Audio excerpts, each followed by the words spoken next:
Tonton video ini sampai selesai agar Anda tidak gagal paham.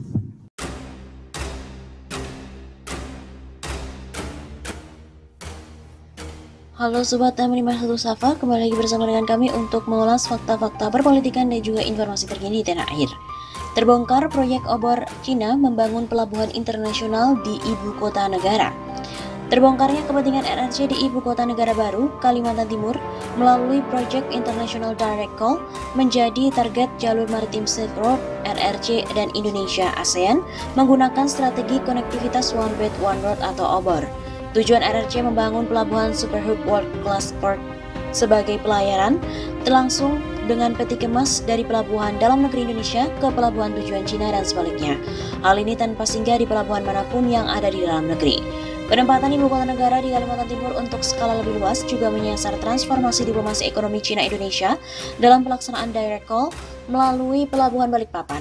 Hal ini dinilai oleh pemerintah Jokowi memberikan stimulus positif bagi pengembangan obor Cina dalam ekspor gas, minyak, batu bara, nikel, dan lain-lain dari Indonesia Timur dan sekitarnya. Hegemoni kekuasaan RRC ini berperan dalam pembentukan kelas elit oligarki Indonesia dalam bidang diplomasi ekonomi, membuka diri terhadap investasi asing dari Cina, terutama dengan adanya proyek One Belt One Road, yaitu kesepakatan Konsul Jenderal RI di Guangzhou, Ratu Sylvie Gayatri, di mana mengatakan Indonesia telah menawarkan 3 daerah yang sudah ditetapkan sebagai wilayah potensial untuk dijadikan tujuan masuknya investor, yaitu Sumatera Utara, Kalimantan, dan Sulawesi Utara. Kebutuhan pembangunan infrastruktur di ketiga daerah itu dinilai berkaitan dengan kebijakan jalur sutra maritim yang digadang-gadang oleh Cina. Cina merupakan salah satunya dengan menaikkan biaya logistik mencapai 300-500 US dollar per kontainer, serta memangkas durasi pengiriman lebih cepat hanya 16 hari dari semula 24 hari. Komoditas ke sejumlah negara tujuan impor-ekspor dan pengembangan kerjasama pengelolaan pelabuhan internasional. Cina sebagai international direct call, maka investasi Cina ini juga untuk mendapatkan biaya murah per kontainer dari semula mencapai 4 juta rupiah per kontainer menjadi 792 ribu rupiah per kontainer. Pencapaian kerjasama Cina-Indonesia, proyek One Belt One Road ini menjadikan pelabuhan Kalimantan Timur sebagai rintisan world class port di kawasan ibu kota negara.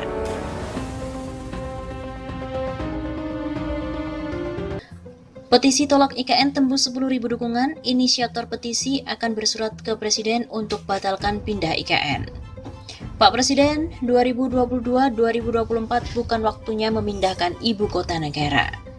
Inisiator petisi dukung suara rakyat, Pak Presiden 2022-2024 bukan waktunya memindahkan ibu kota, akan bersurat ke Presiden Joko Widodo usai memperoleh 10.000 lebih dukungan tanda tangan dari masyarakat. Hal itu diungkapkan oleh salah satu inisiator petisi MH Tataliwang, merespon banyaknya dukungan dari masyarakat yang hingga Senin pagi 7 Februari tadi pukul 6.38 waktu Indonesia Barat sebanyak 10.813 dukungan. Hatta juga membeberkan alasannya menginisiasi petisi dukungan masyarakat terkait dengan ibu kota negara yang akan dipindahkan ke Kalimantan Timur. Dari berbagai masukan yang saya baca maupun yang saya dengar tentang pertama, secara geopolitik itu letaknya mudah sekali dipersepsi oleh asing karena itu dekat dengan Selat Internasional, Selat Malaka itu dari geopolitik nggak aman. Ujar Hatta kepada kantor berita politik RMOL pada Minggu 6 Februari. Namun kata Hatta yang paling penting adalah bukan hanya terkait COVID-19, melainkan masalah waktu sampai dengan anggaran. Dari segi time, penekanannya terutama timingnya. Bukan hanya COVID, kondisi keuangan juga. Banyak sekali proyek-proyek yang mangkrak, Bandara Kertajati mangkrak, kereta api di Palembang mangkrak, jalan kereta api dari Karet ke Soekarno-Hatta mangkrak, Bandara Bebes juga mangkrak, Bandara Purbalingga mangkrak. Begitu kata Hatta. Padahal menurut Hatta, jika ingin pemerintahan pusat dipindah, bisa mencari alternatif lain yang jaraknya terjangkau dari Jakarta. Yang inginnya, kalau sekedar pindah ibu kota, pindah pemerintahan, yang lain-lain bisnis industri biar aja lah di Jakarta. Tapi kalau pemerintahan merasa ingin aman atau apa, ya geser-geser ke daerah Cipali juga bisa. Kan di sana banyak lahan, hanya 2 jam atau 1,5 jam dari kota Jakarta. Jadi nggak terlalu berisiko gitu, terang Hatta. Sehingga kata dia, segala sesuatu harus diperhitungkan secara rasional, tanpa adanya emosional. Apalagi ngotot ingin pindah karena adanya order dari pemilik lahan dan sebagainya. Kan itu nggak bagus. Itu pastilah menimbulkan masalah-masalah sosial, ekonomi, belum lagi soal lingkungan yang umum, soal itu sudah diperdebatkan. Hatta juga menerangkan bahwa jika sudah tembus 10.000 dukungan, pihaknya juga berencana akan berkirim surat kepada Presiden Jokowi dan kemudian ditembuskan kepada DPR RI dan juga kementerian atau lembaga terkait. Ya barangkali nanti saya usulkan di angka 10.000 sudah bolehlah kita bersurat resmi, tergantung kesepakatan dengan kawan-kawan inisiator. Begitu pungkas Hatta. Pantauan dari kantor berita hingga Senin 7 Februari pukul 9.25, petisi daring yang diunggah di laman change.org telah ditandatangani oleh 11.000 lebih orang. Jumlah dukungan tersebut meningkat secara drastis jika dibandingkan dengan hari-hari sebelumnya di jam yang sama. Pada Minggu pagi 6 Februari, jumlah dukungan petisi yang diinisiasi oleh puluhan tokoh ini didukung sekitar 8.000 orang. Petisi ini tercatat diorganisir oleh CEO sekaligus co-founder Narasi Institute, Ahmad Nur Hidayat. Tidak hanya itu, petisi ini ternyata diinisiasi oleh ke-45 tokoh nasional sejak 3 hari lalu. Beberapa nama inisiator yang sudah akrab dikenal publik diantaranya seperti Profesor Dr. Sri Edi Swasono, Profesor Dr. Asyumardi Azra, Profesor Dr. Din Syamsuddin, Profesor Dr. Bushra Mukodas, Profesor Dr. Nur Hayati Jamas, Profesor Dr. Daniel Muhammad Rashid, Dr. Anwar Hafiz, dan juga Faisal Basri.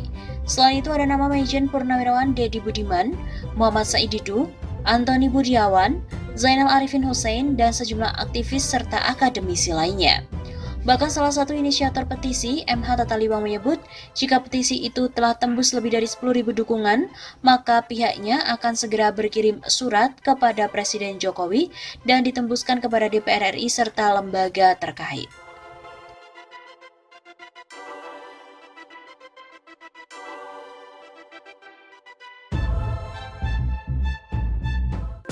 Aktivis gugat Undang-Undang IKN ke MK, sebut pemindahan ibu kota ini bentuk tirani dari kekuasaan. Suara lantang mantan Ketua Umum PP Muhammadiyah Din Syamsuddin menggegar singgung soal aset negara di Jakarta.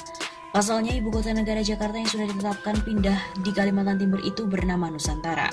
Menurut Din Syamsuddin tidak ada urgensi dalam pemindahan ibu kota negara ke Penajam Pasar Utara, Kalimantan Timur. Segera kita gugat Undang-Undang Ibu Kota Negara itu ke Mahkamah Konstitusi, kata Din pada hari Kamis 20 Januari. Menurutnya di masa COVID-19 di mana negara lebih berkewajiban memenuhi kebutuhan dasar, yakni kesehatan dan ekonomi rakyatnya daripada memindahkan ibu kota negara baru. Dengan lilitan utang yang terus menggunung, keputusan memindahkan ibu kota adalah kebijakan yang tidak bijak.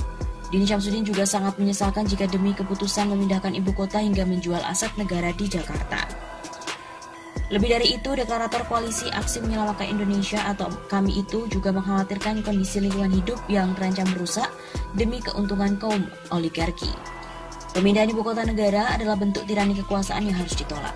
Begitu ucap Din Syamsuddin. Mantan Ketua PP Muhammadiyah, Profesor Din Syamsuddin akan melakukan langkah nyata dalam menolak pemindahan ibu kota, yakni dengan mengajukan gugatan Undang-Undang Ibu Kota Negara ke Mahkamah Konstitusi. Din Syamsuddin menilai pemindahan IKN di masa pandemi tidak memiliki urgensi apapun. Merespon upaya hukum yang dilakukan Din Syamsuddin direspon oleh pengamat hukum Universitas Al-Azhar Indonesia, Suparji Ahmad. Menurut Suparji, apa yang dilakukan mantan Ketua Dewan Pertimbangan MUI itu adalah hal yang biasa dalam negara demokratis. Kata Suparji, siapapun yang merasa dirugikan bisa menyalurkan hak konstitusionalnya melalui Mahkamah Konstitusi. Pihak yang merasa dirugikan hak konstitusionalnya atas suatu undang-undang pada dasarnya dapat menguji konstitusionalitas undang-undang itu kepada MK. Demikian kata Suparji. Dijelaskan Suparji, dengan digugat ke MK, Undang-Undang IKN dapat diuji dari aspek formil maupun material. Melalui MK akan diuji pada aspek formil dan material dari undang-undang itu, termasuk juga akan diuji bukti kerugian konstitusional daripada pemohon. Begitu pungkasnya.